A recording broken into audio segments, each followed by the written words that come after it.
Happy Sunday, good people. Happy Sunday.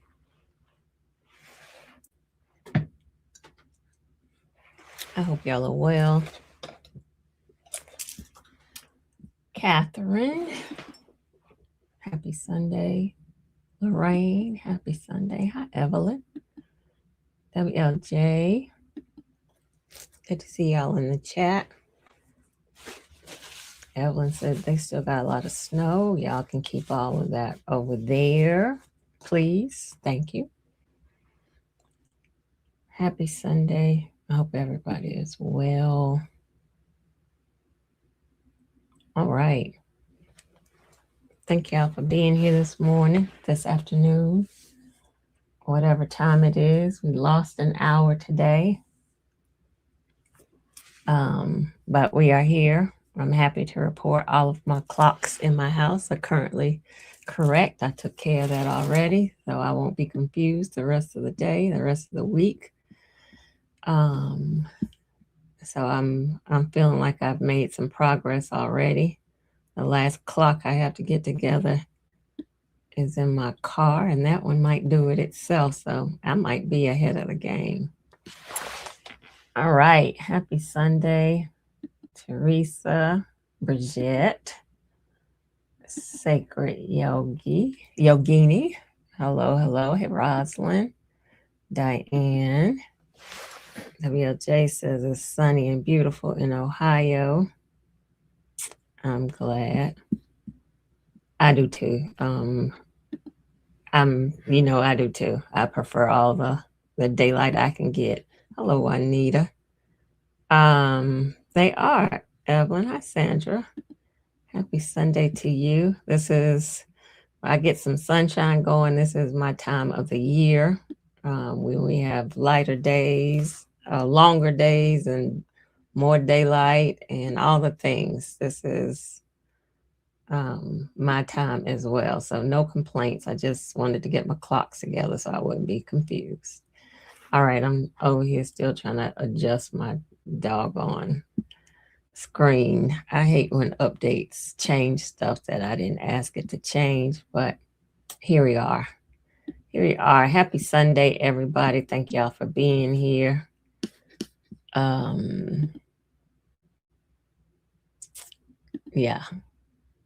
Let me fix my screen. Just won't let me be great right now. Let's see. Here we go. I'm going to get this thing together. And one would think, I thought I had fixed it before I even got started. But that seems not to be the case. Yeah, I do wish they'd stop messing with the time too. Hi, Effie Gaskin. I wish they'd just stop. Like, let us be on one time, like Arizona. Let us do that. I think that's probably the only thing I want to do, like Arizona. All right, y'all hang on. I'm trying to fix my screen again. I'm going to have to investigate what happens with my screen.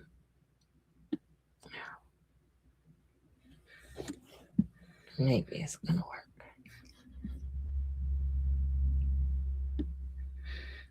All right. Not to be the case. Anyway. Bridget, that is actually some incense burning over there. That looks like a diffuser. I do have a diffuser on my desk, but that's incense. Happy Sunday, good people. All right, let me get started because my screen doesn't want to cooperate and we're not going to keep playing these games with it. Happy Sunday, everybody. Thank y'all for being here. As I introduce myself, my name is Jewel. This is Miss Bohemian Soul TV. And as I introduce myself, I always say I built a tiny house in 2015 because I want to live in no freedom. And it's a fancy tiny house because I don't believe you have to give up luxury to go tiny.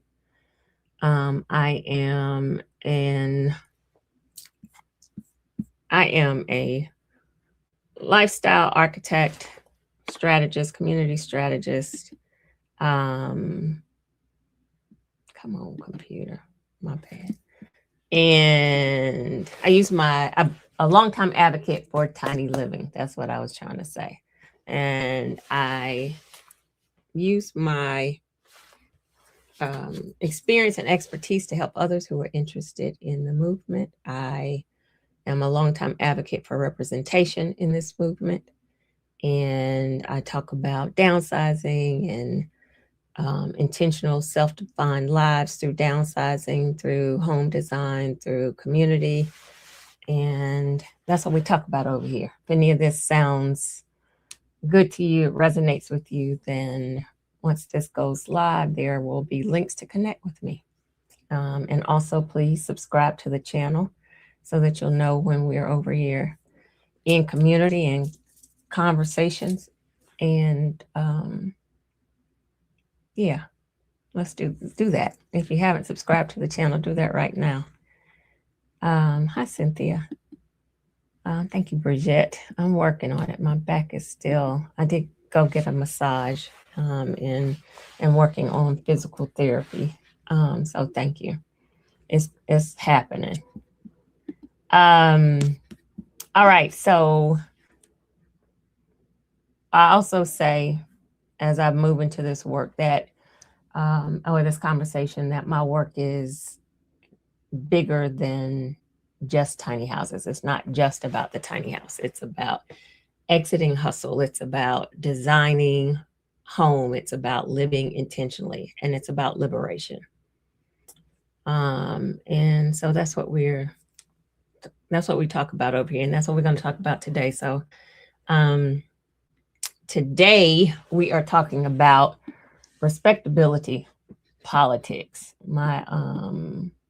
The conversation today we are having is about why we're acting like everything is normal. So we're going to talk about respectability politics and Black women. That's the question I have. Why are we acting like everything is normal? And to start off this conversation, I went to look up the definition of respectability politics. I have some copious notes today because I am going to stay on point. And so I'm not going to get off on some tangents because I feel like there's so many tangents that could be gotten off on in this conversation, but I have some definite conversation points that I have worked on around this conversation. So that's what we're going to talk about today. Respectability politics, as I looked it up, it said respectability politics refers to a strategy used within marginalized communities, especially Black communities in the United States, where people are encouraged to behave, dress, speak, and live in ways that conform to dominant white middle-class norms in order to gain respect, safety, or access to opportunity. The core idea is if we prove we are respectable, society will treat us better. Black church women and community leaders encouraged proper dress, moral behavior, education, temperance, polite speech, and strong family structures. Their belief was that demonstrating moral excellence would challenge racist stereotypes that portrayed Black people as immoral, lazy, or uncivilized. And so what I have to say about that is shit ain't work. It ain't work. It ain't work. It ain't working right now. Maybe it worked before. It ain't working right now. That's what I have to say about that. That's like my summary of respectability politics. But let's talk about how that has framed our community, framed Black women. So we were taught to survive by demonstrating stability, by demonstrating competence, by being composed at all times. Even when the environment was unstable, even as systems are failing, as they are right now. Absolutely. We are supposed to be respectable. We are supposed to show up in a certain way. Even when the rules have changed, we are still supposed to exhibit, practice the respectability of politics. So what we see happening right now is that Black women are continuing to attempt to perform normalcy in abnormal conditions. And it's not an accident that the whole definition that I just read about respectability politics is the framework for what is happening right now. The respectability politics are in what's happening for Black women right now is the result of generations of our conditioning around survival. It is what we were taught as the strong Black woman role, where we carry everything, we endure everything, we don't collapse. Never let them see you sweat. Respectability is supposed to protect us.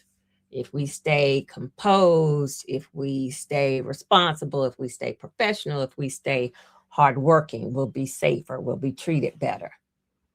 It is the hyper competence as defense. Black women are one of the most rapidly expanding, highest educated demographics in the United States. We were taught to be twice as good, twice as prepared, twice as controlled, hold it all together. When the shit gets tough, we go get a degree. That's what we've been taught. Evelyn just said the doors of the church are open, exit ramp to your left if you feel you are done with respectability. And then you can exit to the right if this doesn't agree with any of your sensibilities, because you can go ahead and get on out of here, because this is what we're talking about today. Hello.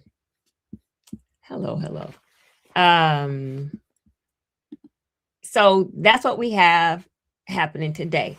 People keep performing as expected, these expected roles, as the systems around us are breaking.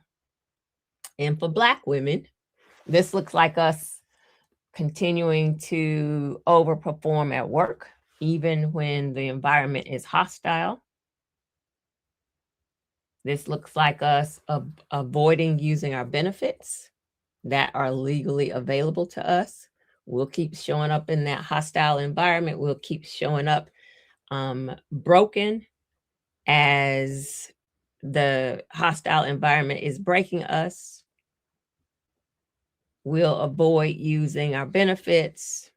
We'll avoid resting. We'll avoid taking medical leave. From a financial perspective, we'll avoid using the systems that are financial systems available to us, like bankruptcy, even when it would provide relief for us. It is us still maintaining an image of stability and responsibility. We keep looking the part.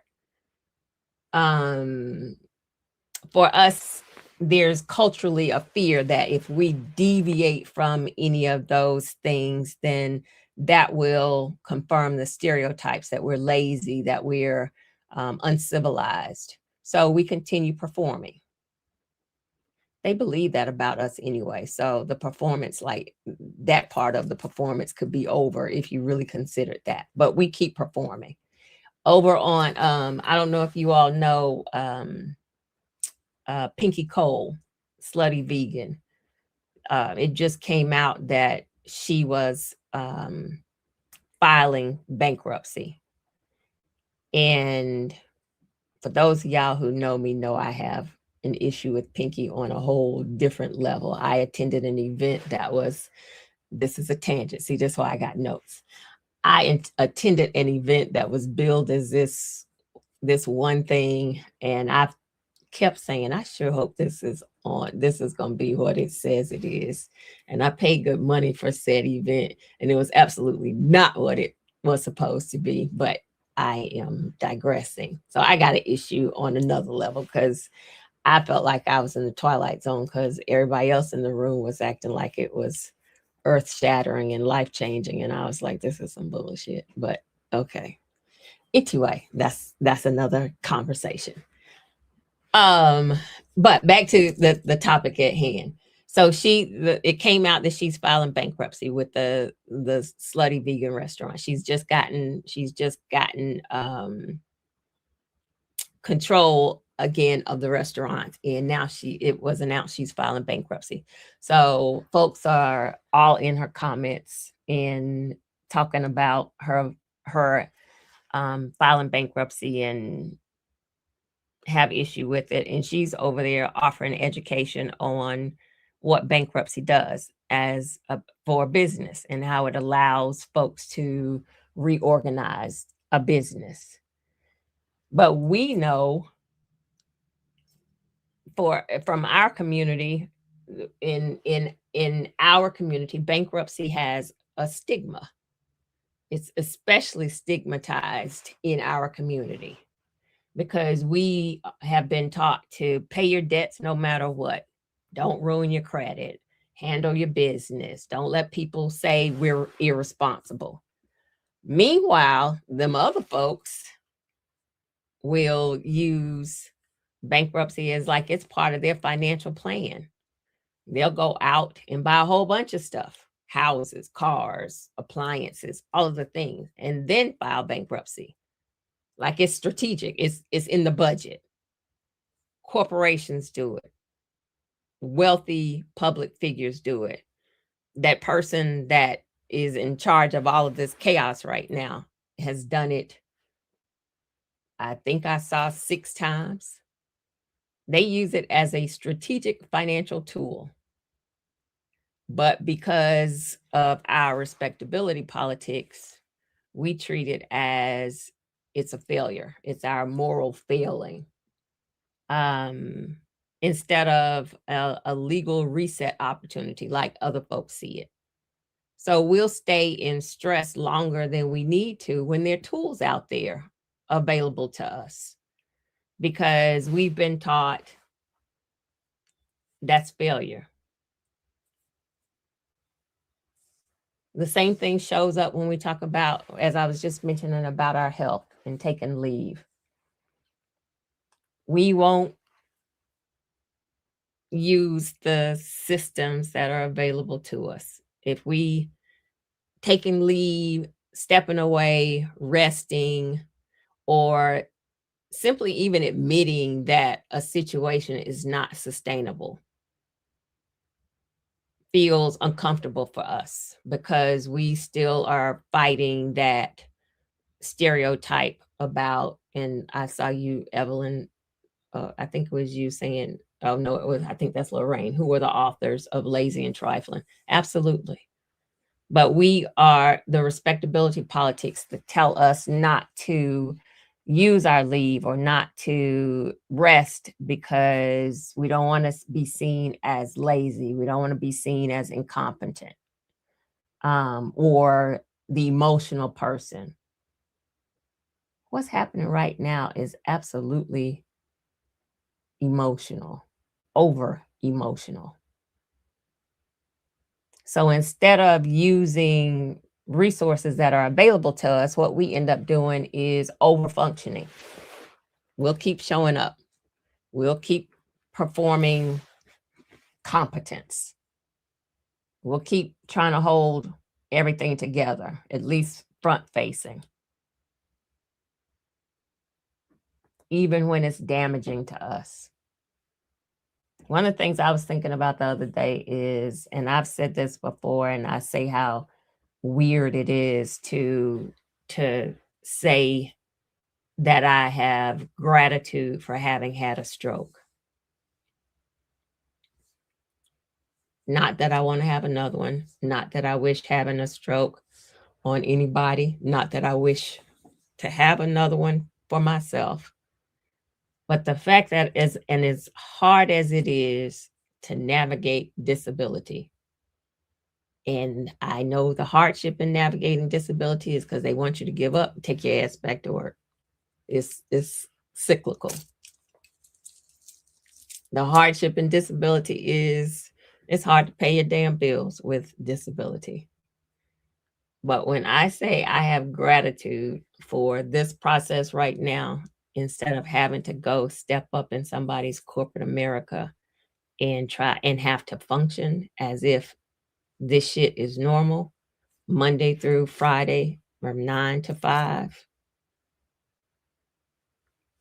I can't imagine that my nervous system would allow me to do this. What's happening right now is a structural contradiction. We have been taught that we need to work harder than everybody. We need to be stronger than everybody. We need to be more responsible than everybody. But the same systems that we are showing up for in that manner don't offer us reciprocity. Good morning, y'all. These same systems ain't giving it back to us, but we keep feeling like we have to show up in this way as the strong Black woman and work harder than everybody.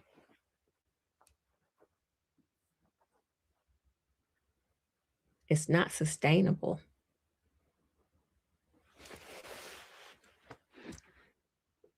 So as the systems are burning, as this disruption is happening, as the layoffs are happening, as DEI stuff is being gotten rid of because they say it's racist,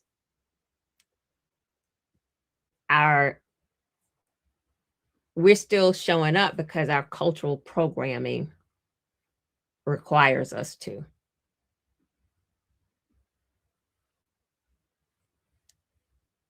Because the other part of that is, in addition to our cultural pieces of it, we haven't given ourselves permission. We haven't given ourselves permission. Our culture doesn't give us permission to step back, to say this is too much. We don't have permission. We haven't given ourselves permission culturally. We don't have permission, like, as we're dealing with older generations who frowned upon stuff like that. We're having to navigate that, knowing that we should be using legal protections. There's a reason that the EEOC was there or is there. There's a reason that the financial options are there. There's a reason that there's FMLA. There's a reason that disability exists. There's a reason that the systems, Medicare, Medicaid, SNAP, there's a reason that all of these systems exist. But there's some shame in it from our perspective, from a cultural perspective, in using them. We won't rest because we feel like it's indicative of laziness. We won't admit vulnerability. We won't admit that we're suffering. I have shared that it was hard to take a damn nap after I had a stroke. Like, what is wrong with you? You cannot take a nap. You feel like you got to get up and do something. That's cultural. That's this system, this society that teaches us we have to keep going. You got to keep going to be productive. That's BS. We are the backbone. We feel like we're the backbone. Even though other groups will use the system freely, they will use those options freely. As long as I can remember seeing like old movies, and you would see the white woman in the bed and she just can't get up out the bed, and folks are catering to her, bringing her tea and stuff, and she's just had a mental breakdown.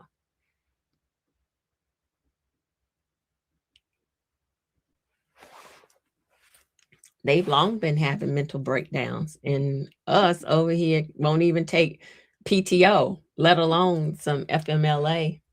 We won't even take PTO and go rest.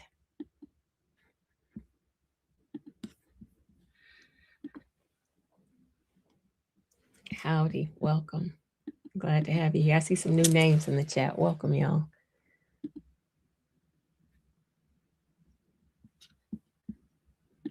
I'm glad you're here. I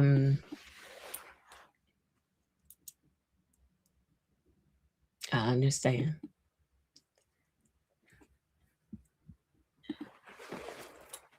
When I think about this conversation, so I always try to tie this stuff into the tiny house work. And so when I think about respectability politics, tiny houses challenge respectability politics as well, because chasing the American dream, respectability looks like a big house, larger home. It looks like having a mortgage. It looks like climbing the corporate ladder.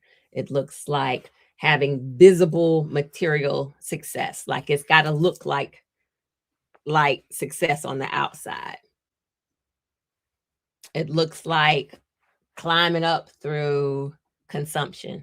You buy your starter home, and then you go buy your bigger home. You buy your small car, and then you get this car, and that's the consumption. That's what respectability politics teach us. And tiny living disrupts that image because it asks people to reconsider what stability actually looks like and what it means. It challenges you into reconsidering what success looks like.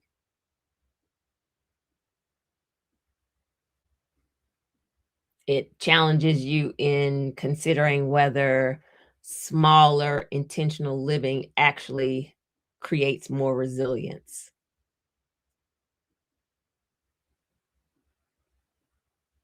And for some people, that feels liberating.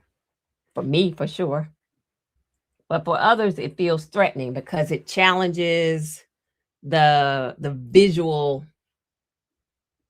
representation of respectability that people have been taught to maintain. I'll never forget Rosalind said tiny houses give the middle finger to respectability politics. I'll never forget the Black woman who emailed me not long after I started. I think it was not long after my HGTV episode aired. And I started, it had to be later than that. I think it was more relative to when I was starting to really work on making sure our community, the Black community, understood the benefits of tiny houses. And I really was focused on us. She emailed me and told me that I was doing a disservice to my community, our community, because I was encouraging people to not strive to achieve more. I was discouraging people from being successful. That's respectability politics. It's also some BS. I also remember early on when tiny houses had just kind of really hit, and Steve Harvey had a whole segment on his show about how tiny houses were dumb. He spoke about how he had once lived in his car, and that anybody who aspired to living in a tiny house needed to have bigger dreams. And we tore him up. He came back and did another segment on tiny houses, and some of my pictures were in the feature because I made sure I messaged him a lot. I was like, this is my dumb dream. And I sent him pictures of my house. Respectability politics. Because what we're being asked, I agree, he's also a whack.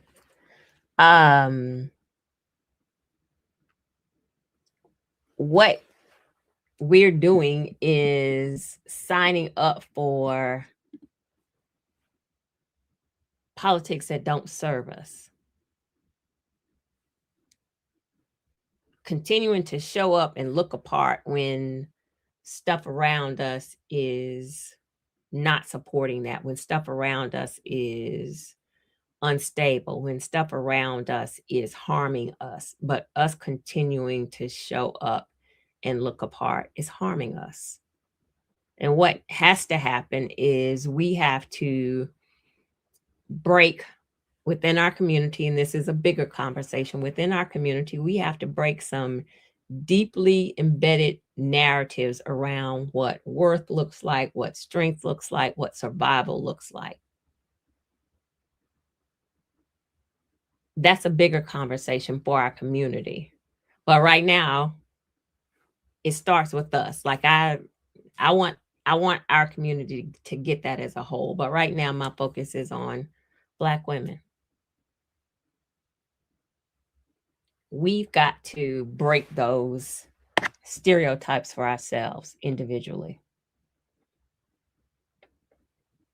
It's hard. Like, as I read the definition, as I was thinking about this conversation, and I was reading the definition about respectability politics and what that involves. So much of that is embedded in us, especially like Gen X folks from day one. It's so much a part of our religion as well. I ain't gonna get off on a tangent on that since it's Sunday, and I don't want y'all to call me the Antichrist or a heathen or anything, but it's true. And it doesn't always serve us to look apart on the exterior and we are in shambles on the interior, or to require ourselves to look apart on the exterior, knowing that it's not serving us, it's harming us. There is nothing normal about what is happening right now. Absolutely nothing normal about it. And in a time and place where we have to avoid watching the news to stay sane, there's nothing normal about that. When we have to be on constant vigilance against a Karen, against a racist, as we go about our daily life minding our business. You see all of the videos, people minding their business in a restaurant, sitting on a bench, minding their business reading, kids in traffic.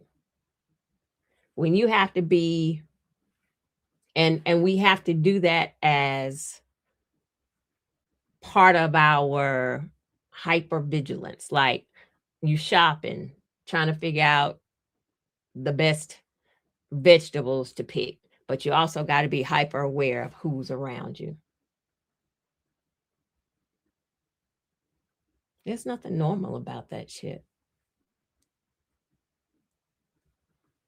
Yet we are still performing stability and normalcy in a moment that is not normal.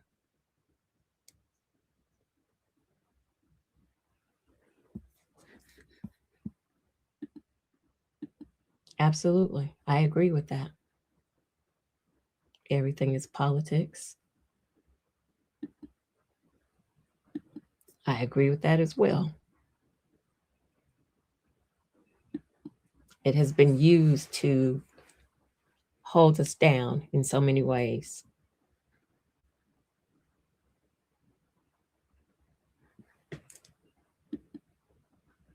Agree.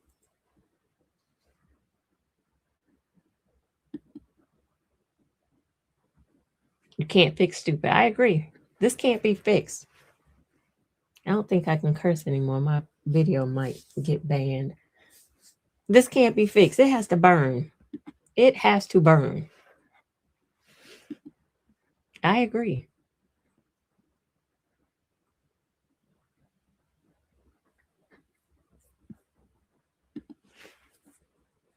This isn't normal.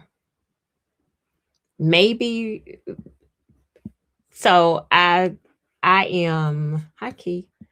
I I agree. Absolutely. Tiny houses are a threat to the real estate industry. Absolutely. It is why we have such a challenge with the legality, the issues of legality. And I've shared that when we were just in Cleveland in October working on the legality, and we had to present to this um, board. I think it was maybe 15 people to approve what we were putting forward as the legality for tiny houses on wheels. Of that voting board, 4 of the people who voted no all worked for the National Housing Association. I don't understand how. And so they used their individual positions to vote as one against the legality. Obviously, tiny houses are a threat for money. But I also say for us to individually, like we know the systems are going to not support our liberation. So we have to support our own liberation. What's happening right now is not normal. Maybe because I don't want to say the ancestors didn't know, maybe I'm not going to say the generations prior to me didn't know. Maybe at some point, I had the benefit of hindsight. Maybe respectability politics made some sense in the environments that our parents and grandparents were navigating. It doesn't make sense to me, but I live in a totally different time. I'm not having to fight the civil rights fight. Well, I am, but not as they had to do it. I didn't experience what they were experiencing. Maybe there were some perks, some things that it made sense for right now. I mean, for then. But for right now, no. We are performing stability in unstable systems. 300,000. I see Rosalind talking about the Black women who got laid off. The numbers that I've seen have said it was 300,000 layoffs of Black women. DEI stuff is being dismantled. There's economic uncertainty. There are wars in plural, multiples.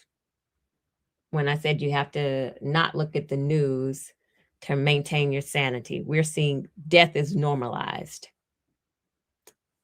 Children, the death of children, constant death. We've seen that as a community in police brutality where death is normalized because we're seen as less than human.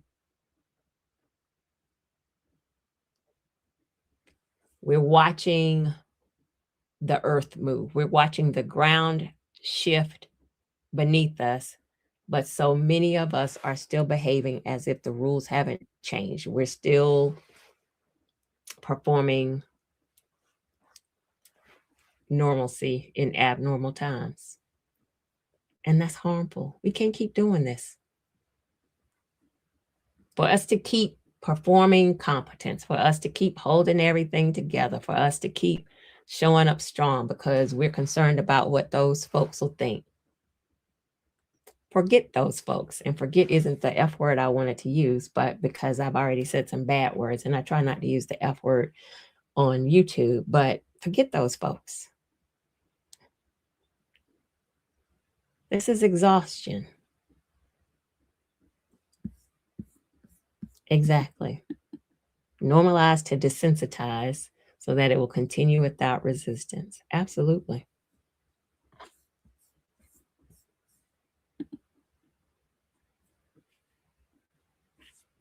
Absolutely.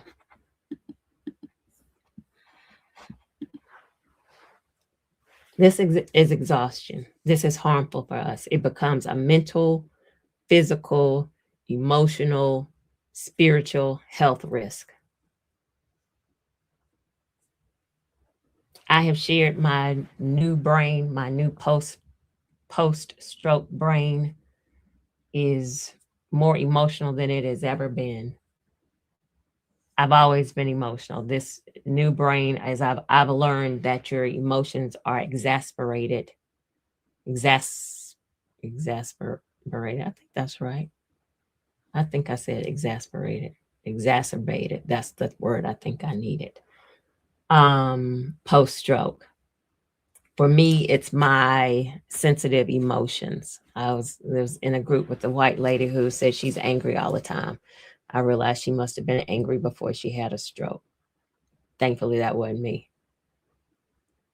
Sometimes I feel I am overstimulated and can't figure out what's happening to me. And I realized I've watched something news related that was just way too heavy.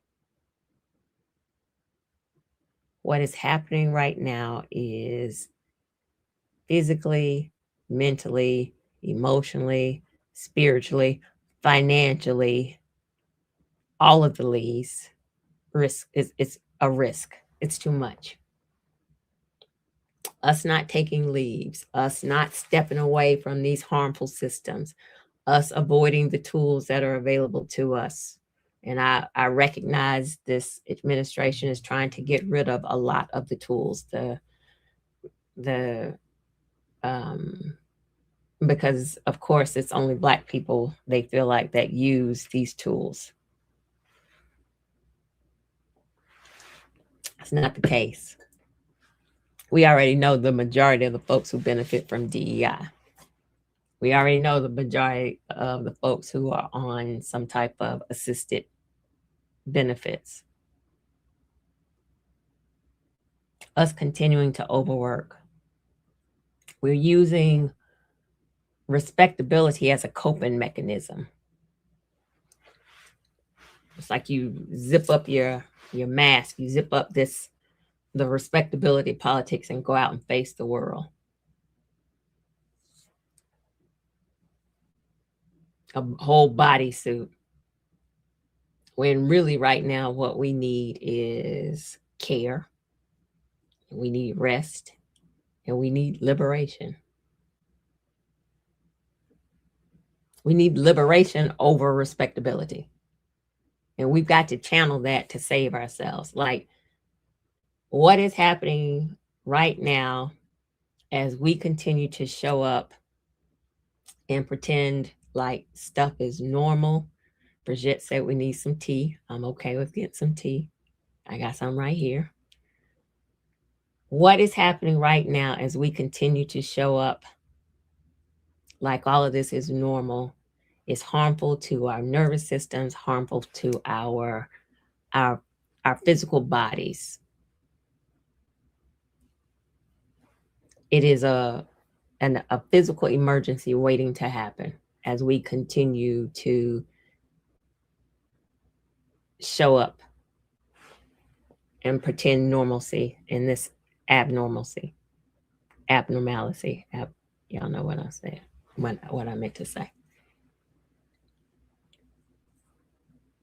The work right now is for us to recognize that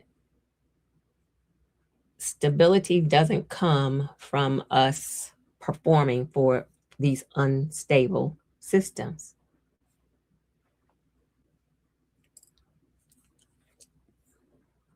And that's not how you get stability. Stability comes from us designing our lives to be things that hold us when the systems are failing. Designing our lives as the contingency plan.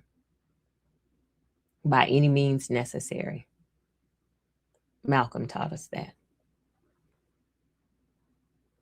Right now, the saving ourselves is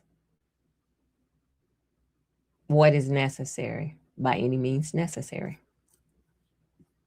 When I talk about downsizing, when I talk about rethinking housing, when I talk about rethinking wealth and designing life differently, it's not, I always say it, and I said it at the beginning of this conversation, it's not just about a tiny house. It's not just about a house. It's about building lives that support us when systems shift, like what's happening right now.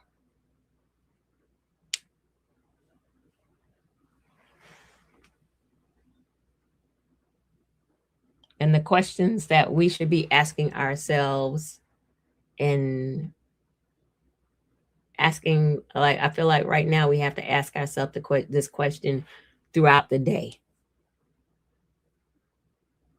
What part of our lives are we maintaining simply because we were told that that's what stability looks like?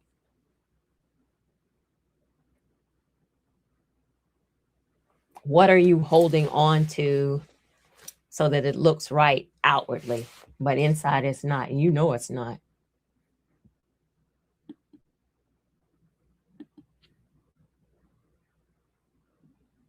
I concur.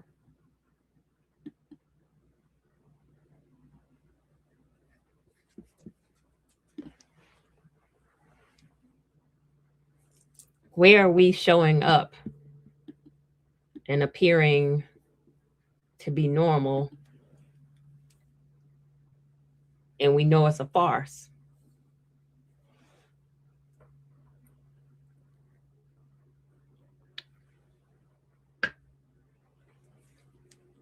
And then considering, who does that serve? Who does that harm? Who does that serve?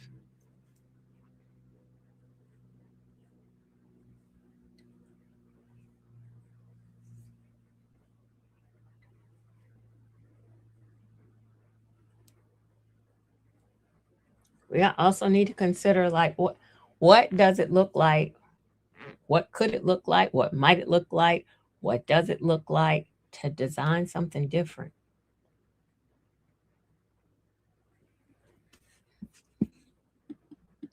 Lisa is saying some people may not have tiny houses, but have downgraded into studio apartments and making it work just to get a handle on things. Absolutely. I'm the first person to say a tiny house isn't for a literal tiny house on wheels like I live in.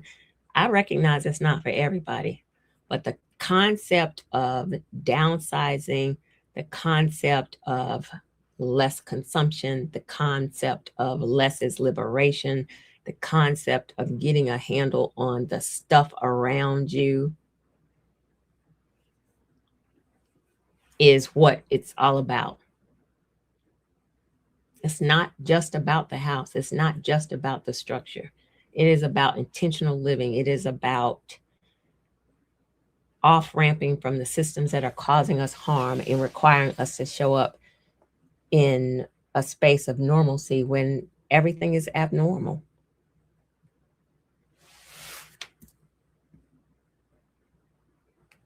Absolutely.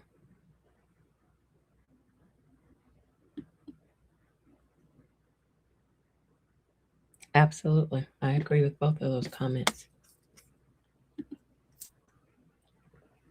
Respectability politics isn't serving us. It's not serving Black women. It's not serving our community, but right now I'm talking to Black women.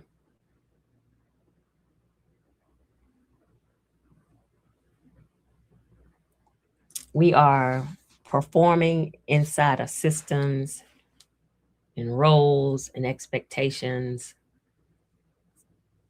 that don't serve us.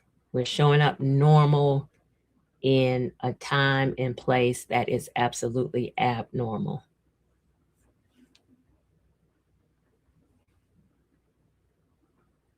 It's not good for our mental health. I feel like this is absolutely the way to have a nervous breakdown. It's almost like you have to have multiple personalities. You know it's abnormal, but then you go to work and you show up in this way. You put this front facing persona on.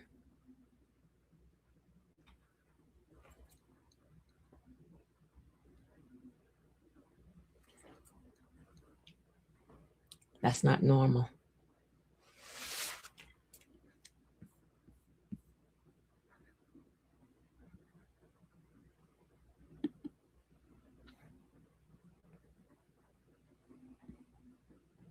It's not normal.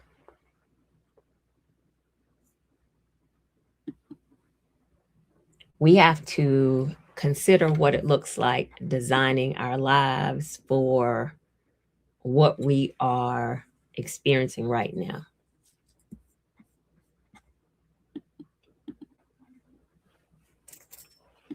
It doesn't have to be this way. It is about being able to live, breathe, and maintain our sanity and stability. It does not, the external struggle is going to be there, but we have to design our infrastructure, our personal infrastructure in a way that is sustainable. And that's doable. Like there's a struggle right now in trying to stay aware and in trying to stay concerned and trying to stay as part of the community, because as a community as a whole,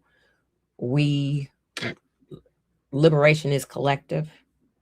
I'm not saying check out completely, but I am saying before the collective liberation can happen individually, we have to work on our liberation. Like you can't go out and fight as a collective when your own foundation isn't in place.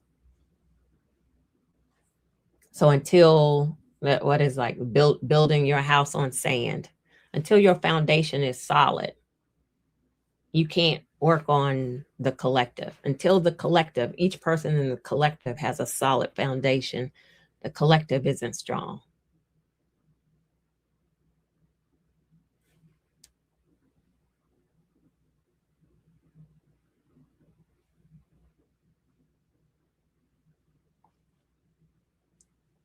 The time right now is asking us to rethink performing normalcy.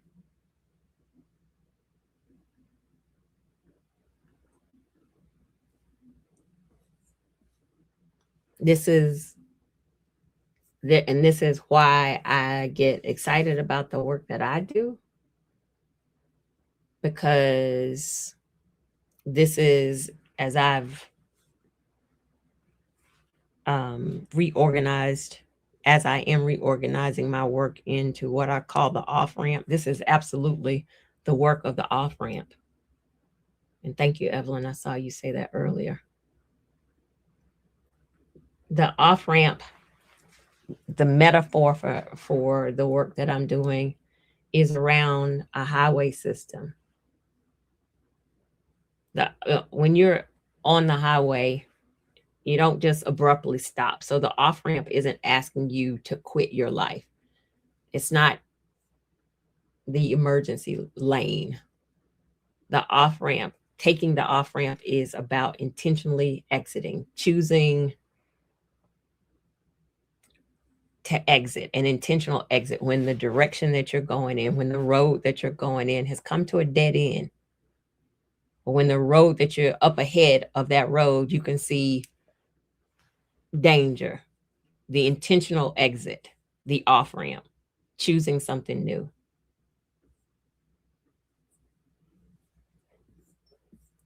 Absolutely.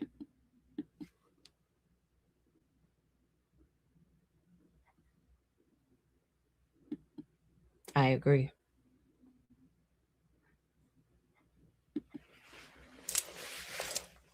That's one of my favorite things to say. We get to dream a new dream. And it is that time. Absolutely. Thank you, Bridget. You always get to dream a new dream.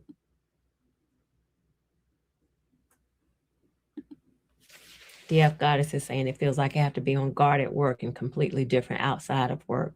I don't like the vibe or the energy. Absolutely.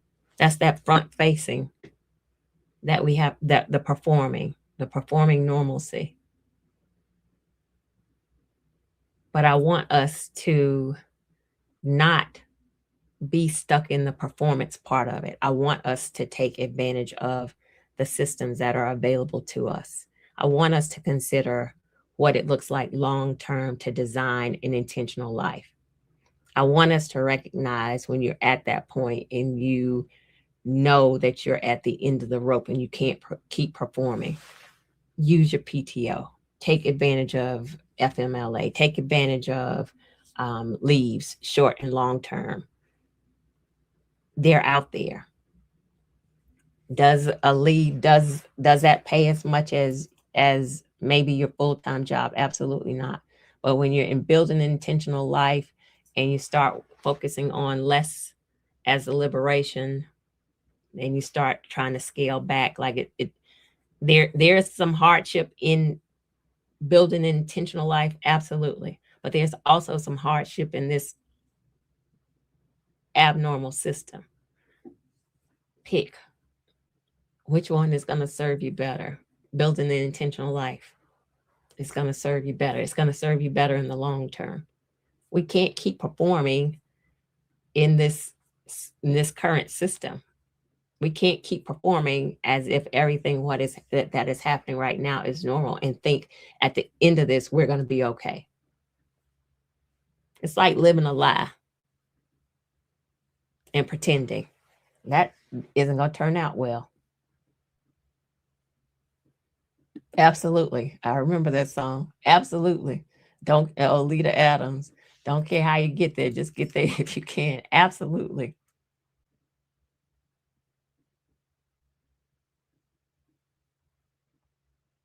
Charlene says she has hope and faith in fellow decency of civil society and that truth and goodness will prevail. Power to you. Okay. Right now, my faith is shaken. What I'm seeing right now doesn't speak to that. And I'm not a pessimist. I'm a realist. And what I'm seeing right now says we have to take care of ourselves and make sure we're okay. It's almost like during COVID, and we needed everybody to focus on wearing a mask and not gathering in great numbers and using proper protocol so that COVID didn't spread. And that was a group effort. I learned that the group was going to fail. I'm not saying don't have faith in society. What I'm saying is pay attention and see what society is showing you right now. And that ain't it.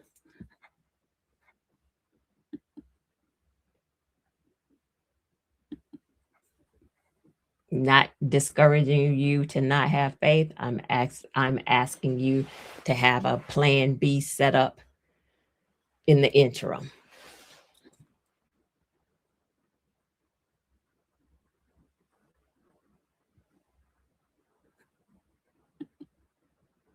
That's a good hell.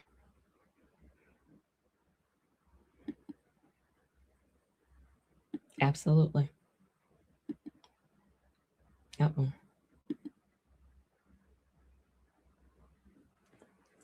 I'm not saying don't have faith in the collective. I'm saying just what Evelyn said, have faith in yourself and protect yourself.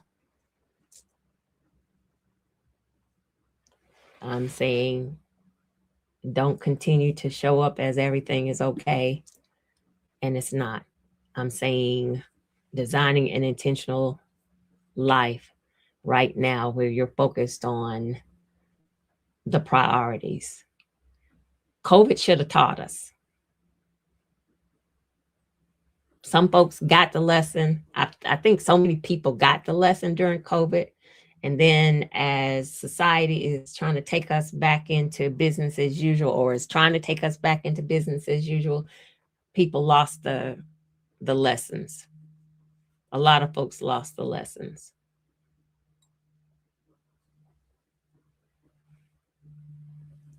And right now, like it's hourly that some other stuff is popping off. That's dangerous.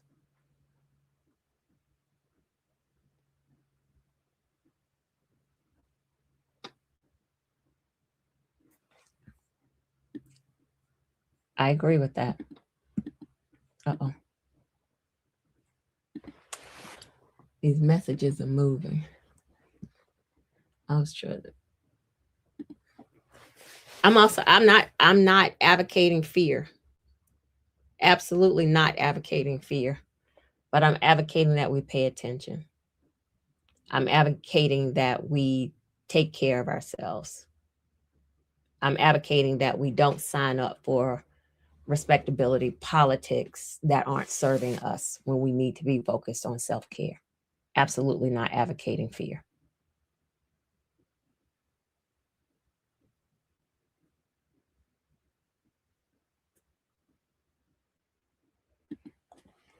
Do you believe we have time to work with those who have not learned the lesson, or do we keep moving like Harriet?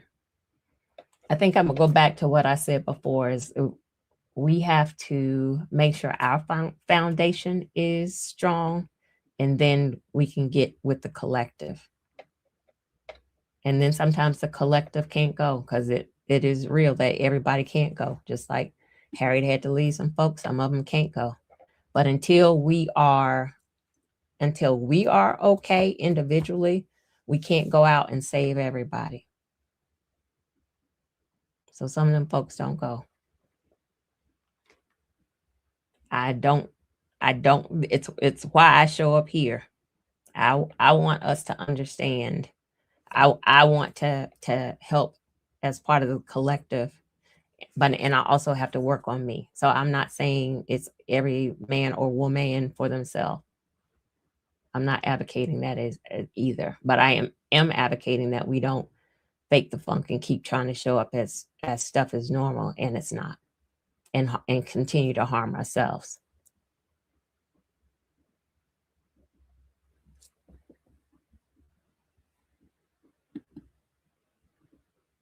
Agree.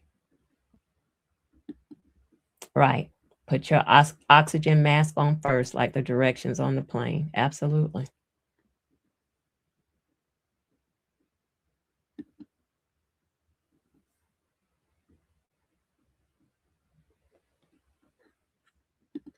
Rose is saying some states offer PFML. Look into it. Find a good Black therapist and a doctor. You will need them to sign the medical docs. Amen. Absolutely. As I have shared my journey, with my neurological challenges, I drive an hour and a half to see a Black neurologist, because I saw a white male neurologist for over a year, only to learn that he didn't believe a word that was coming out of my mouth. And he wrote that. He didn't act that way in front of me, but he wrote that on some paperwork later on. I agree with that wholeheartedly.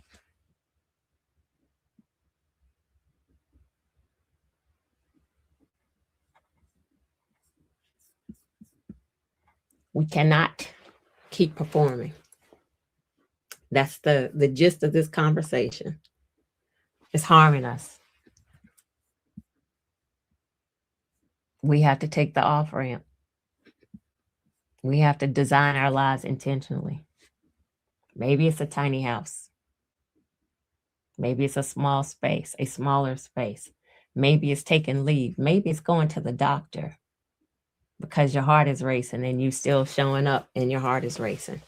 Maybe it's using your PTO. Maybe it's taking advantage of the systems. Maybe like Pinky, it's choosing bankruptcy because the bills are overwhelming you. you in a system where the folks at the top who are causing all of these issues are the ones who are benefiting from this financially, this isn't set up for us to thrive. And to keep thinking that this society is built for us to thrive. First of all, it wasn't designed for us to thrive. Many of us have signed up for it thinking that it was, but it wasn't. And right now, to keep thinking that it will be okay is an effort in disillusionment. It's not, this system is not built for us to do well. Not saying that some of us don't, not saying that it is impossible to do well. As a whole, it is not built for us to thrive and survive. And so what we have to do is look at it realistically, not from rose-colored glasses, is basically what I'm saying. I'm not here to preach doom and gloom.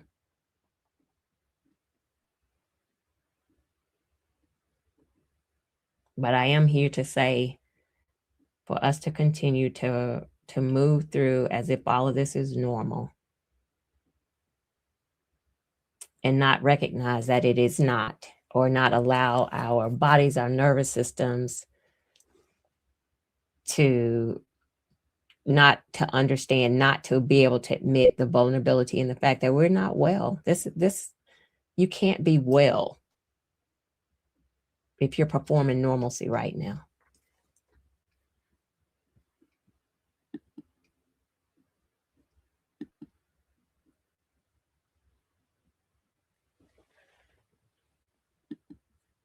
I'm not a how does bankruptcy benefit someone? I've been thinking about it for a couple of days. I feel like I'm drowning. I am not a financial expert at all, but I will tell you to Google it. I know there are different chapters.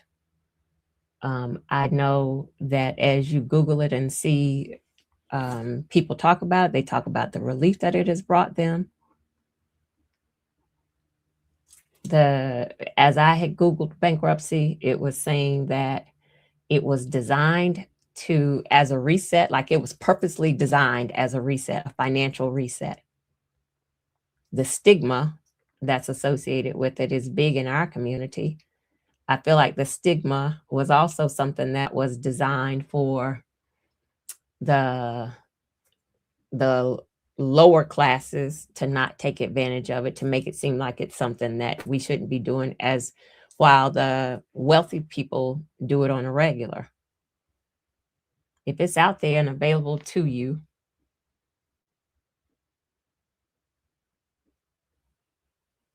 then the strain of drowning, if there's something that's out there that's available to help you, I would say consider it. I ain't a financial expert.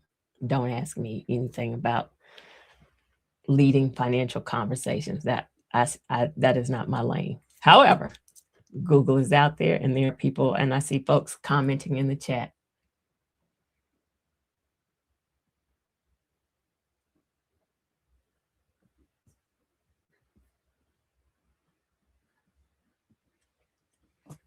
All right, good people. I'm asking you to consider your self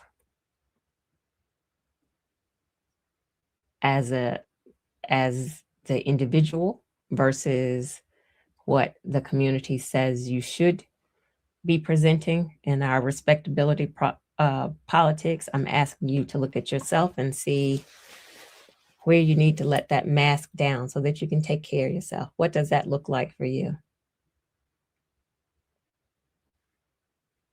What does it look like to take care of yourself? What does it look like for you to build an intentional life that supports you? To be in community with people who feel that way too.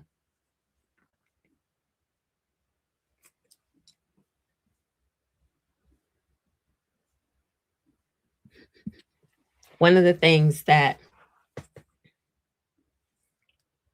I would say is in our conditioning,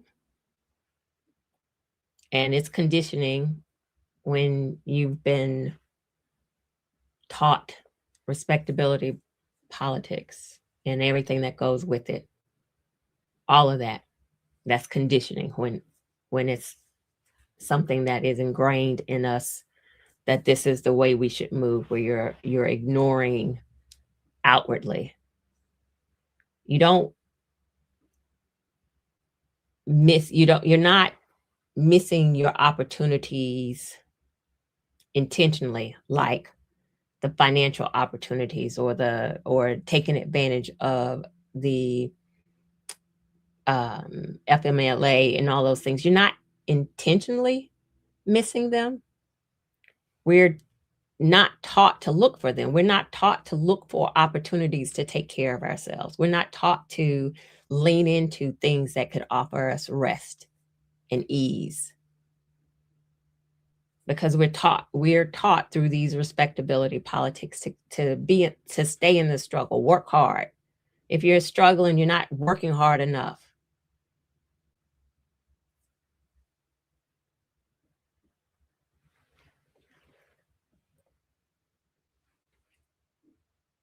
That's not true. You can't outwork a system that wasn't designed for your benefit. It wasn't designed for you to be successful. You can't outwork that system.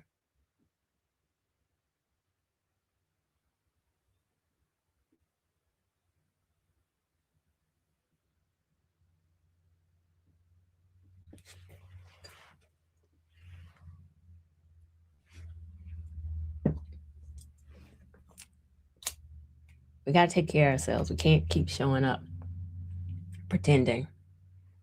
Or we shouldn't. We can keep doing it. Or y'all can keep doing it. Or some of y'all can keep doing it. Whoever's doing it, y'all can keep doing it. I'm not doing it. Shit happening right now is not normal. I'm not going to keep showing up like it's normal and jacking up my nervous system, my mental health. I'm not doing it.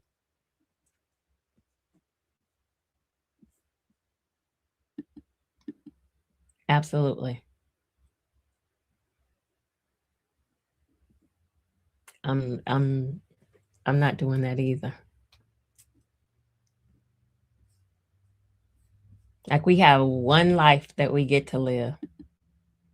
And I don't want to get too much older and realize that I didn't take care of myself. I didn't use opportunities to take care of myself. I don't want to do that.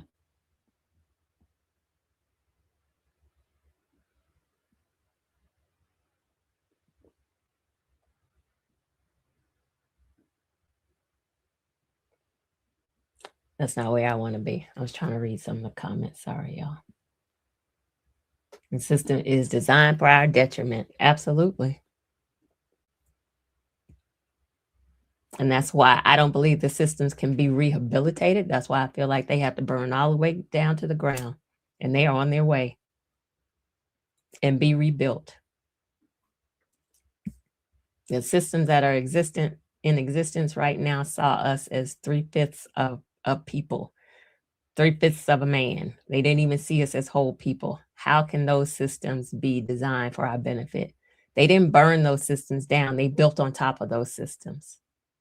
They built on top of systems that profited from enslavement and Jim Crow. How can those systems be for our benefit when all they did was build on top of them?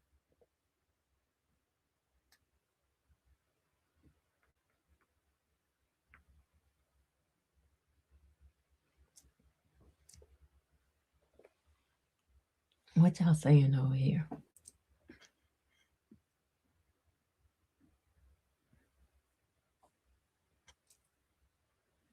Thank y'all for sharing resources. I think the bigger part of this conversation is exactly what's happening here and what's happening in the chat. And I've seen a couple of people speak to it before. We're so conditioned, and I'm using that word again. We're so conditioned to operate in our respectability politics that anything outside of that looks like shame. And within that shame, we're not willing to, we're not able to, we're not willing to, whatever the word is, be vulnerable. And we're not willing to have these conversations out loud. So somebody is somewhere suffering and feeling all the things that I'm talking about right now, but they don't have folks that they can talk to about it. They're not in community with folks who are openly having these conversations. And so they're not comfortable in saying, I'm drowning, as we just saw that conversation. It's a whole bunch of people drowning, myself included, which is why I do this work, to save myself. But we are taught to keep this stuff down, not speak about it. Or we have to whisper about it behind closed doors. It's just like we know as Black women, like we talk about salaries, and salary wasn't something you were supposed to talk about in corporate America. Why? Because they knew salaries weren't being whatever the word is, done correctly. So if you talked about it with your coworker, and you're sitting beside your coworker knowing you're doing the same job or you're doing more than your coworker, but your coworker is making more money than you because your coworker is white. If you have that conversation, then you realize the inequity. So make it something that you're not supposed to talk about and keep it down. Until we are comfortable as a community, as a people, as Black women, as individuals, because this all starts with us individually, until we're comfortable in having the conversations where we talk about our vulnerabilities, where we talk about our pains, where we talk about our challenges, when we talk about, I had a damn stroke and this is what I experienced and this is how my brain is working and these are my challenges, so that somebody else takes themselves to the doctor, so that somebody else knows to advocate for themselves. Until we're comfortable having those conversations out loud, we'll all continue to struggle. And until we are working on our own foundation, we can't help the collective. So until we're comfortable having these conversations, we can't help the collective, because the conversations are either not being had or they're being whispered, or you have the conversation with somebody and they look at you in shame, and then you never have that conversation out loud again because your community is not the right people.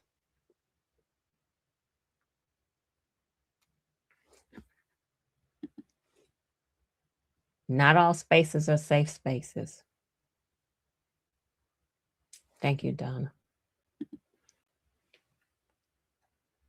What is happening right now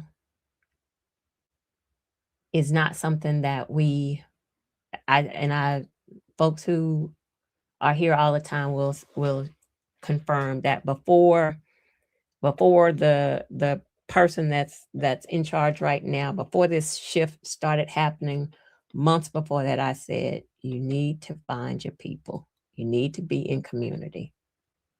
The way we're going to survive this is to be in community, to be in spaces where people are comfortable having conversations that can bring you along, where they can share, where there's no gatekeeping, where people are saying what they're dealing with and are open and are safe in that conversation, to have that conversation in that space, and they're sharing what they're doing, and safe to ask questions, safe to be vulnerable, to say, I am not well, and others are providing resources.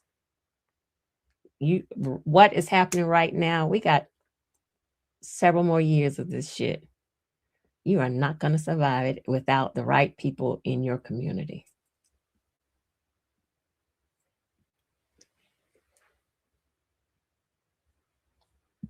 Everything politics is saying. Having these conversations out loud has resulted in shame, ridicule. Hence, I've had to remove myself from spaces because I was drowning in said spaces, suffering in silence.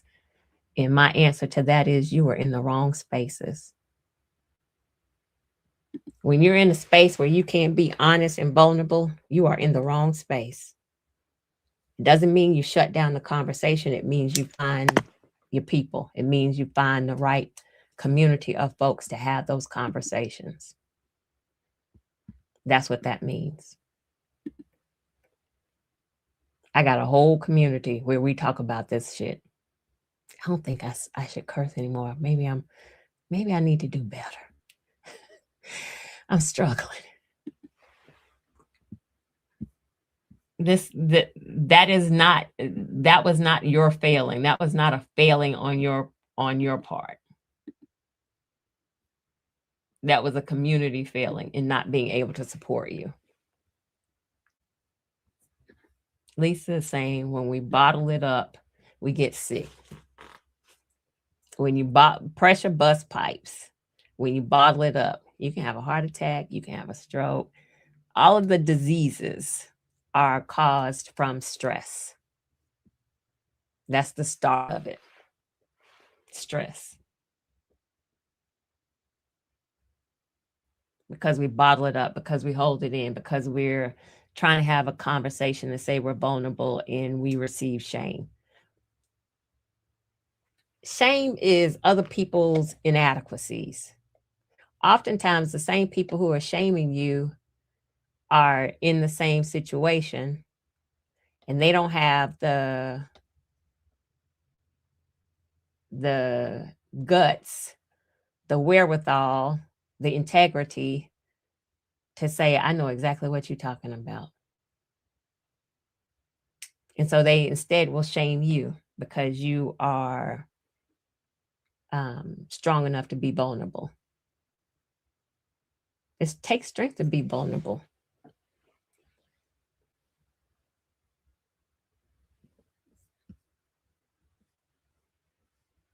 But it's not your failing. It's a failing on the community that you tried to be vulnerable with. Everything is politics. You asked was I leaving. I did say I was leaving at least 20 minutes ago, didn't I? Absolutely. Absolutely.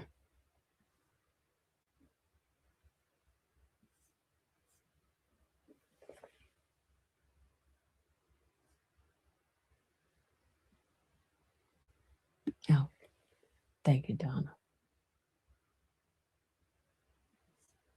What's happening is not normal. For us to pretend that it is, even as we know we're pretending on the exterior, it's not going to do us any good.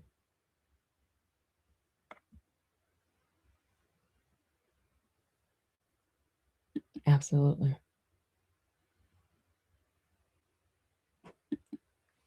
And that's the thing. When we start the fear, what respectability politics has taught us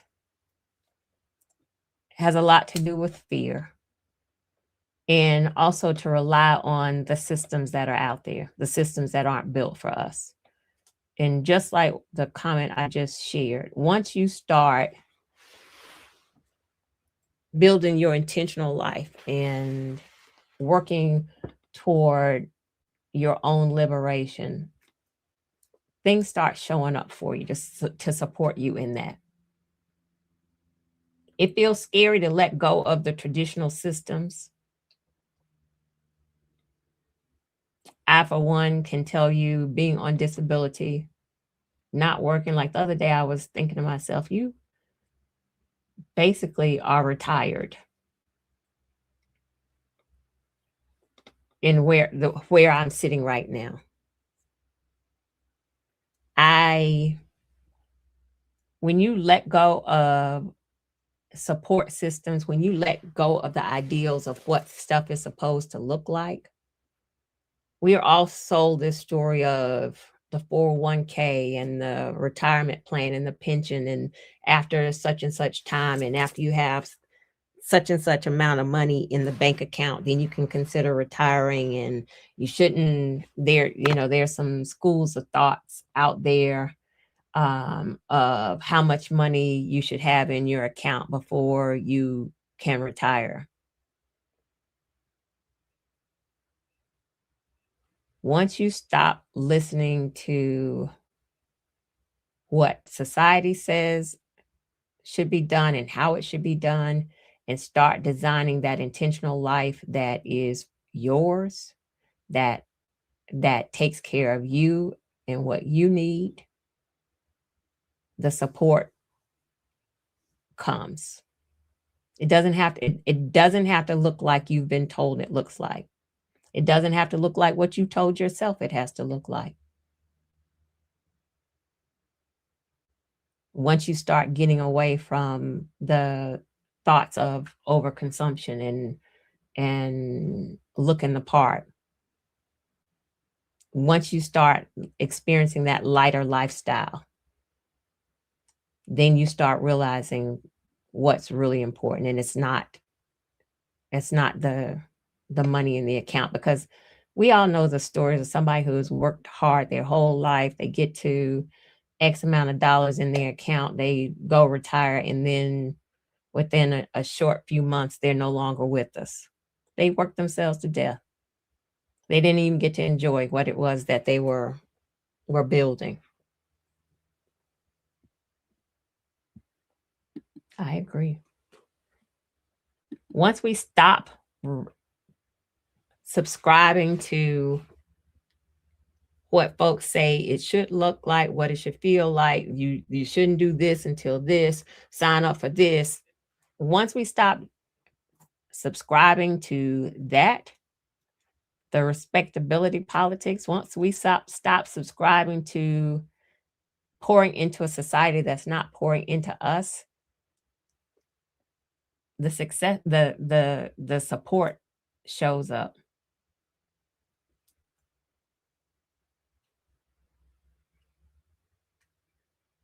I can tell you for sure, I had not imagined that I'd not be working in corporate America right now. I have not worked in corporate America since December 23rd, 2023, when I experienced a stroke. And I have been okay.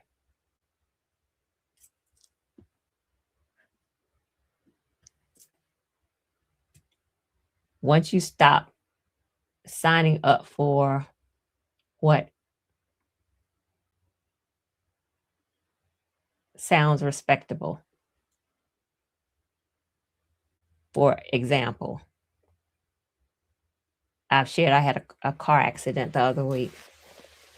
A guy ran into me, and I went to ER.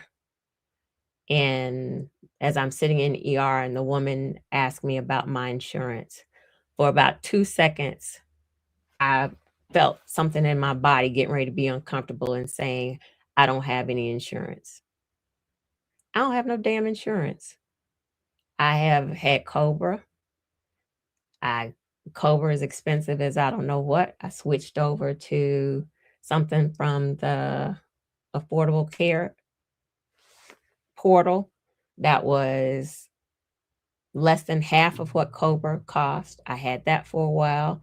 And then now that the subsidies have been removed, that insurance costs more than what I was paying for Cobra.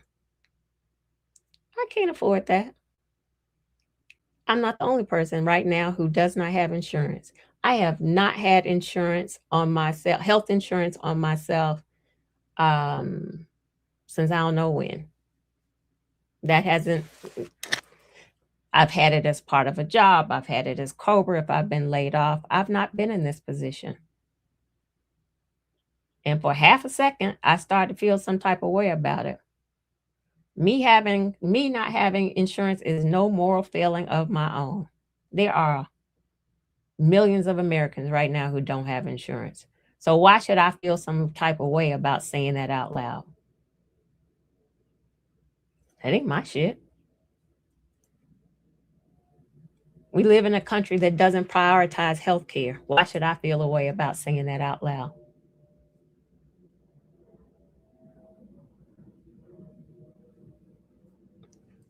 Until we normalize that stuff is not normal, and until we start moving in ways that normalize verbalizing that and supporting each other and having the tough conversations and helping each other in these conversations with resources, with get you a therapist, take some time, get out on disability, go to the doctor, look into this whole conversation that's happening in the chat, look into these options. There's several bankruptcy options. They're out there for a reason. Until we start having these conversations and we're comfortable in having these conversations in public with each other and not shaming each other. Like I said, Pinky Cole, slutty vegan, they were clowning her, and she's decided to take it, and she's done a skit, and she's doing some education on what bankruptcy is. Until we're able to have these conversations, especially in our community where we're not shaming each other. Now, I'm not saying get behind and support some BS. I'm not ever going to say that. But respectability politics that shame us for failing in systems that were designed for us to fail, we're always going to struggle.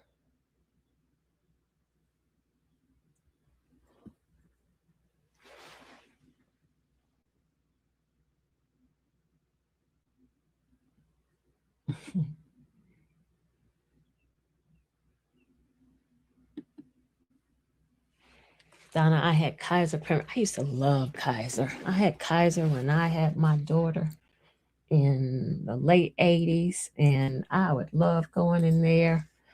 I think I paid $10 after I had my daughter, 10 whole dollars, and I had a child, was in the hospital for a few days.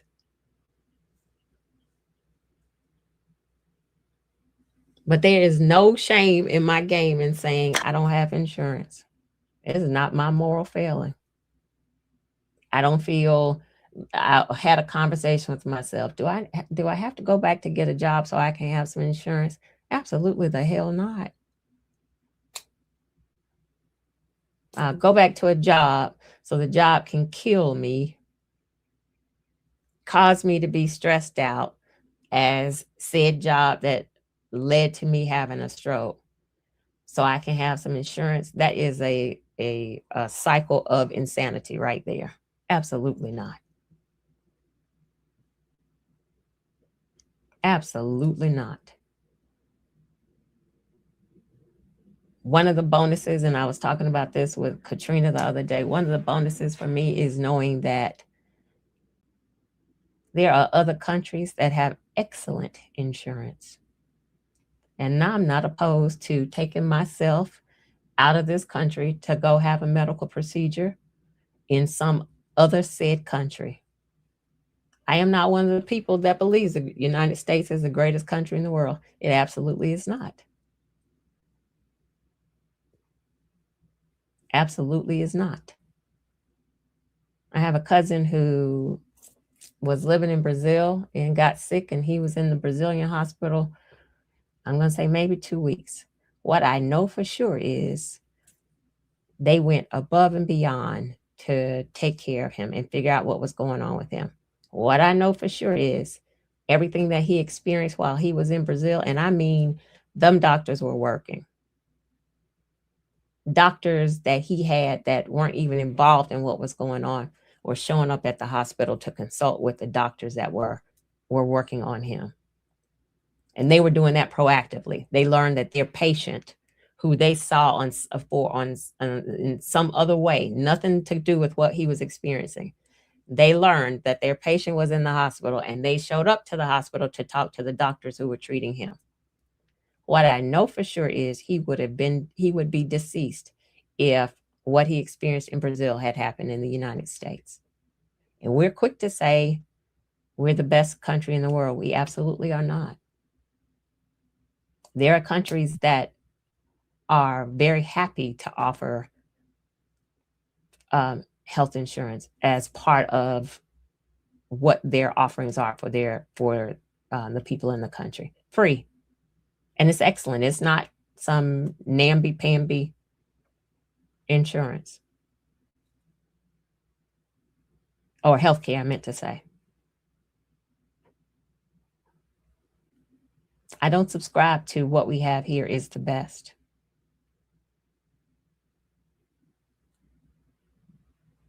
That's how we get stuck thinking we're the greatest country in the world and we can look down on other folks. I don't subscribe to God bless America.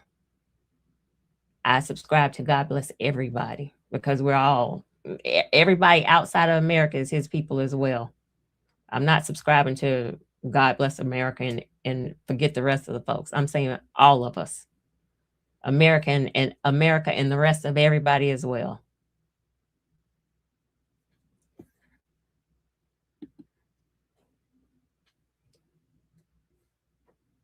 When you start designing your intentional life, you recognize that a lot of what you have been sold is not the truth. Because then you start getting outside of the conditioning and you're able to look at the broader picture. And you're able to see other people for who they are and what they offer and what they bring and things that you need to learn and unlearn.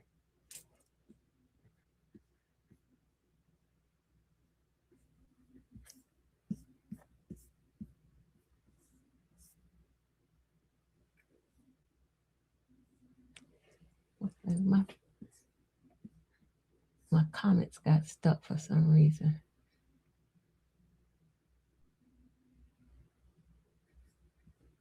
It's a big lie.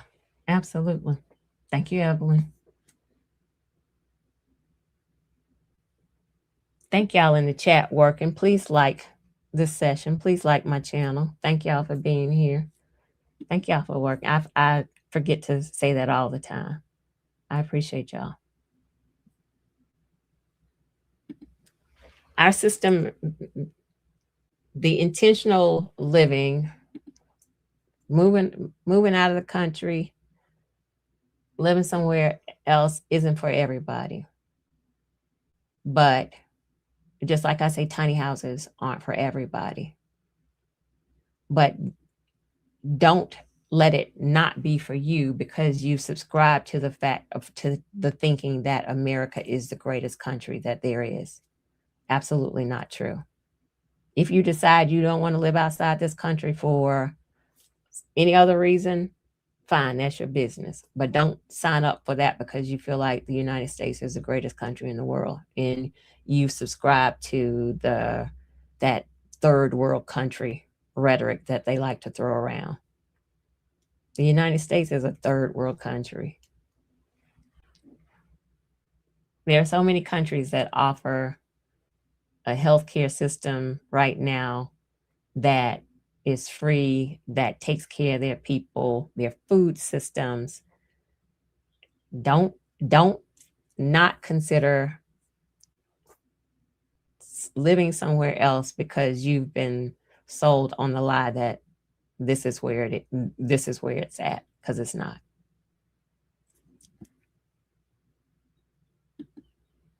Absolutely is not.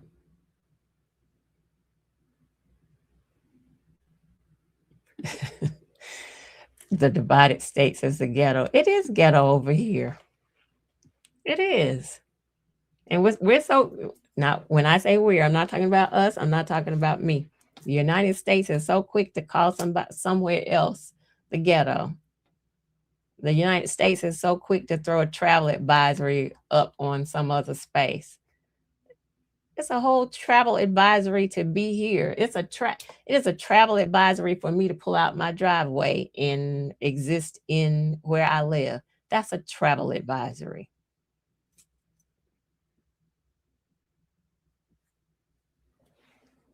But respectability politics teaches us that these systems are what we should be signing up for and not disparaging and not being okay with saying that they're not working. They require us to perform normalcy in such abnormal times. That's not serving us any good, individually, collectively, none of it. Absolutely is not. So I'm going to go back to my question. What would it look like if you designed an intentional life that supports you? What part of your life are you maintaining simply because you were taught that that's what stability looks like? But it's really a shambles. You're propping it up. And it looks good from the outside, but behind the scenes, it's a shambles, or you're a shambles. But respectability politics taught you that you got to look apart. This is what stability looks like. What could it look like to design something different? What could it feel like? Like, even if you take out what it looks like, what could it feel like? Could you maybe breathe easier? When I had landed in that wrong job where I had the stroke, I had landed in this job, and it was absolutely me going backward, because the intention in me building my tiny house was to not find myself in jobs that were stressing me out, that were causing me hardship. That was so much of the intentionality. When I say my why behind living in my tiny house was to live to live in no freedom. So much of that was to not be in positions like I had been in as a young single mother, knowing you hate everybody at that job, and knowing that you want to get up on your desk and cuss everybody out and quit, and feeling like you about to rise up out your chair and tell everybody what you really feel, and then knowing you got to sit down because you got to pay your mortgage, you got to feed a kid, you got to pay the car note, all of those things. I know what that feels like. I know what that felt like. That was the majority of my existence as a young single mother. And my dream in designing my tiny house was not to be in those spaces, to not experience that. And somehow I messed around and ended up in a job that was exactly what was happening. It was one of those bait and switches where the person that I interviewed with absolutely was not the person that I ended up working with. The environment was not what had been sold during the interview process. I had started the job in February, and I think I had been to HR. And again, I told the story. I understand who HR is, and that HR is not working for me. HR for me is, so I have a paper trail. So when I have to go outside of here and get back with y'all, I got a whole paper trail. From February to December, when I experienced the stroke, I think I had been to HR 4 times from February to December. And what I knew was happening, and it started happening in November. And so my plan was that I was going to get to a year. I was trying to limp along to a year so I could I could use my disability, so I could take FMLA. That was my plan. Around November, my body, Monday through Friday, 9 to 5, whatever my hours were, I felt something happening in my chest. I knew it was stress. I knew it was related to that job. I didn't experience it outside of working hours. On December the 1st, 2023, I told my primary care doctor, something is happening in my chest. It is happening at work time. Something is not right. A toxic, exactly, a toxic work environment. I knew it was happening. December 1st, I said to my primary care doctor, something is happening around my heart. He told me I was fine. That's a whole nother story. And why I talk about advocating for yourself. December 23rd, 2023, I had a stroke.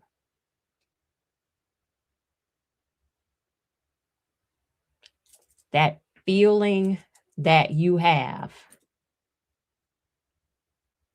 when you go to work and you're uptight and your shoulder, you have to be on constant alert every time you get a ping, every time somebody sends an email, can we meet? Every time you called into a meeting, or somebody is misrepresenting your work, or you want to say something back, and you got to go through all the process of not being too aggressive, making sure your face looks right, saying the right words because they want to call you the angry Black woman. All of that preparation you have to go through just to go to work for one damn day.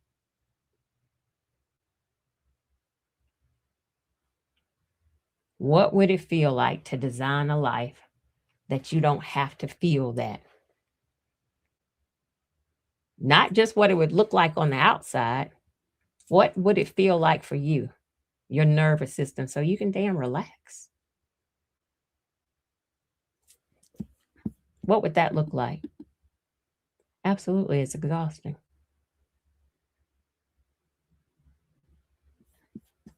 That's the question. What would it look like? What would it feel like if you took the effort to design that life for yourself?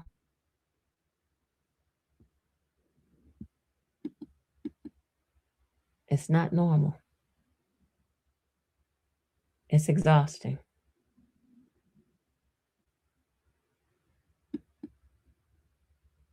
Michelle, I don't believe that's going to happen. There are a lot of white folks in this country who have dual citizenship, a lot of wealthy white folks. In addition to using bankruptcy as part of their financial, as part of their financial planning, they use dual citizenship as they send their money offshore and plan to escape stuff that they've done improperly and go live in other countries. They have, I do not believe dual citizenship will be taken off of the table just because wealthy white people need it. I feel like they talk about it, but I don't see it happening. But of course, that's just my personal opinion.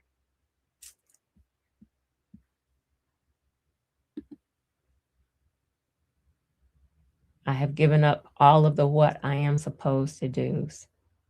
Absolutely. It took me 70 years to get here. Absolutely. Please don't wait to make that shift. That's the conversation I have with my daughter. I'm living this life. I have lived this life. I'm trying to show you so you can do it right now. Don't wait. I agree with that 100%. But until we're also able to have these conversations in community, out loud, in the public spaces, folks will still struggle. I've shared how my one of my cousins said, you share a lot on social media. And he was talking about me sharing my journey around having had experienced a stroke. He didn't necessarily mean that in a good way. I know he meant you. Oh, I understood there was the undercurrent of overshare. You're oversharing. There have been at least 5 or 6 people who have said to me something I said around my stroke journey helped them in their stroke journey. That's not oversharing. That's really caring. I've shared my journey and it helps somebody else.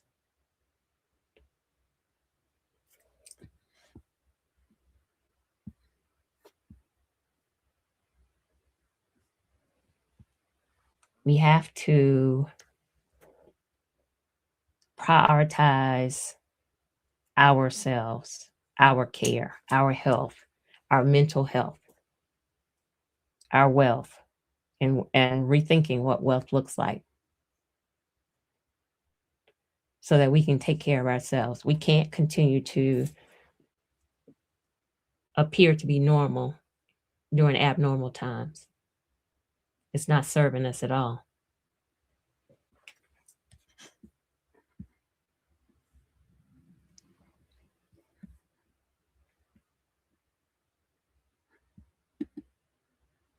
Peace and living on your own terms intentionally.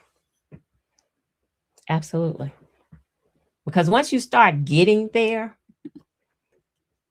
and you start rethinking all the things that you were taught and you start experiencing something new and your shoulders can relax, like I'm saying, you can feel it in your body, this a lighter lifestyle, the lightness of that lighter lifestyle.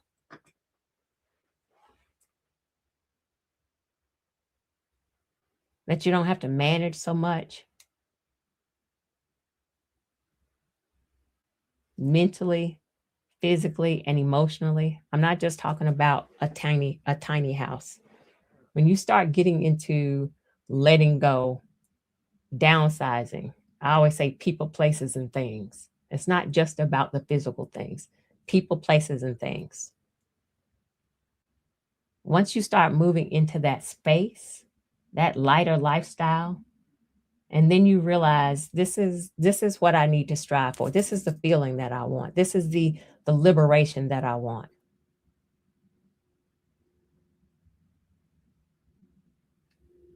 Then it starts making sense. Thank you.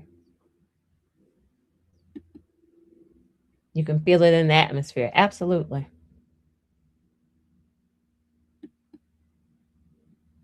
I agree with that.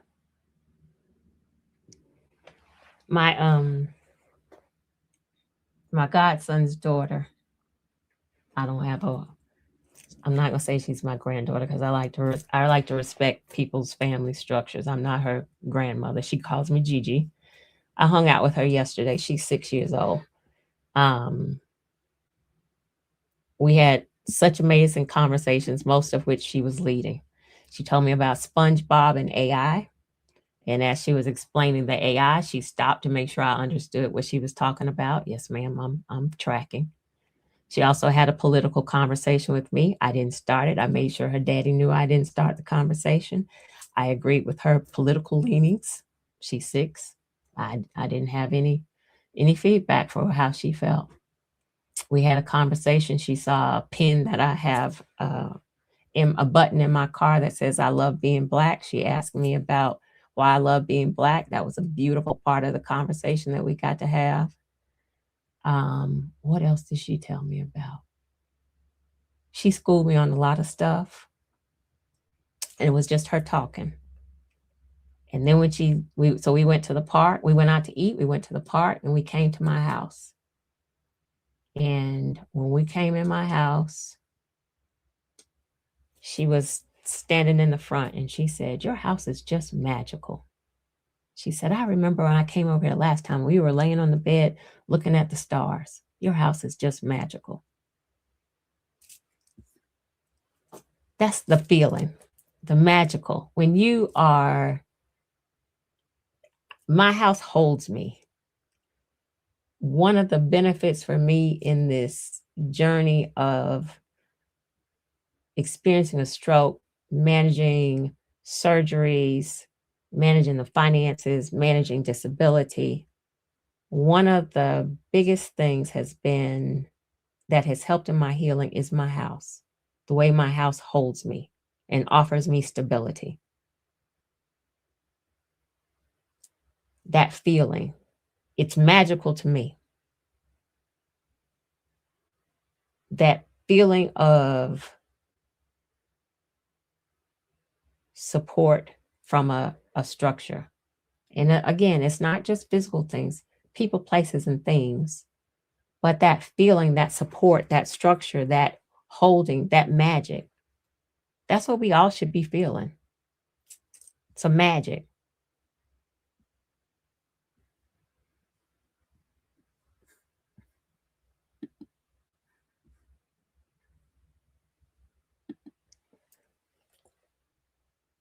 Baby Wisdom is so beautiful and refreshing. It was just a beautiful day listening to her, watching her play on the playground. There was a big lake. She made a wish in the lake. I can't share her wish because I know how wishes work, but it was the most. It wasn't a wish for herself. It was a wish for her family that was so much bigger than a 6-year-old. Such a genuine, beautiful wish that I didn't imagine.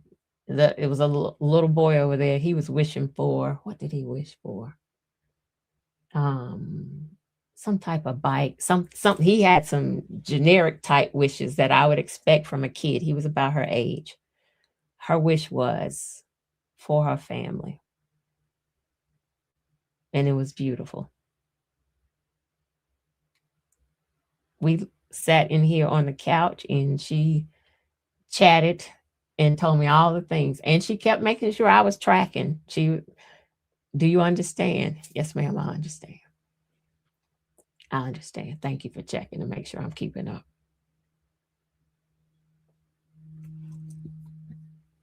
That feeling, I want her to always feel magic. I don't want her to learn respectability politics. And she's in a good space. Her political beliefs that she shared with me, I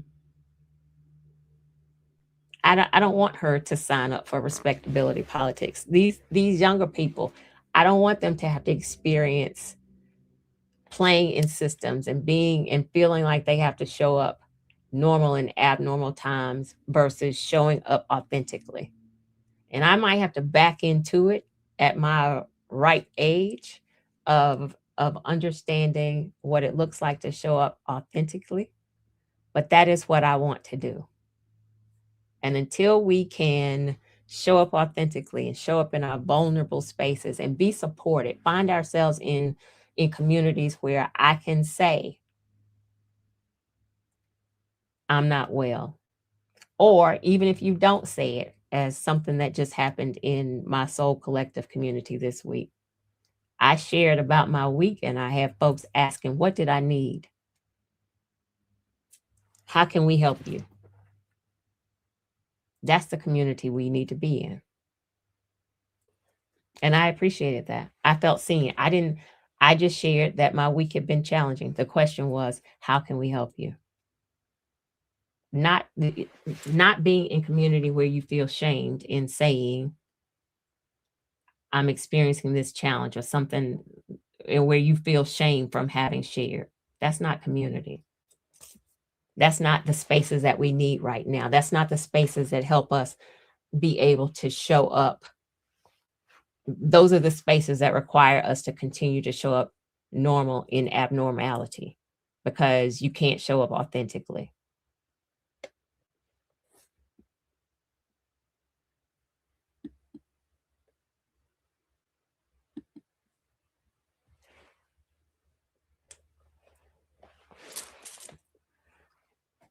All right, people. It's 2:30. I need to go.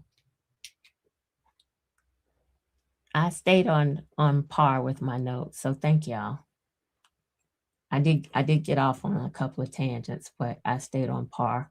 Thank y'all for the excellent conversation that y'all always have in the chat. Thank you for the new folks that have participated in these conversations, because I see a whole bunch of names that I don't normally see in the chat. So welcome. Thank y'all for showing up. Please subscribe to my channel. and continue showing up. It's appreciated. Let me do some. This is the off ramp. This is the work that I do.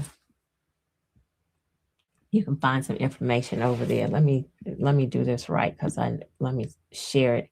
It's in the description, but I'm gonna share it in the chat.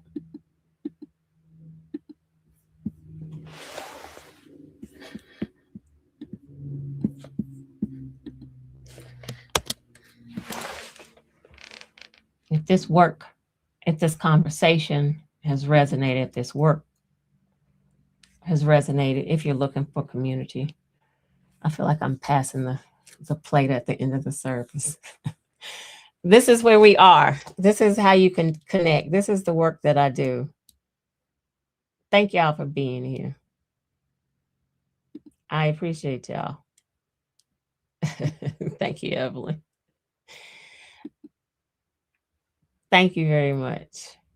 I have enjoyed this conversation. I want us to show up authentically. I don't want us to keep showing up as everything is normal. It's not.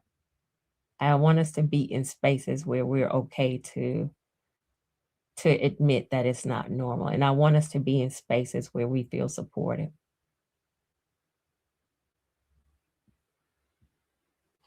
For folks in my Soul Collective community, a reminder to you all that this week is Tuesday. We have Tiny House Tuesday.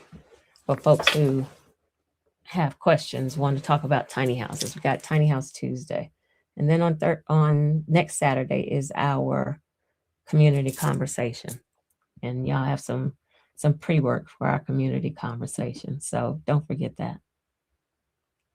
Thank y'all. I appreciate y'all for being here. Happy Sunday. I hope everybody has a good week. Be safe. It's okay to not show up normal. Take care of yourself and work on creating that life so that you are in spaces where you can show up authentically. I agree. I agree with that. All right, good people. Happy Sunday. Thank y'all for being here. Take care.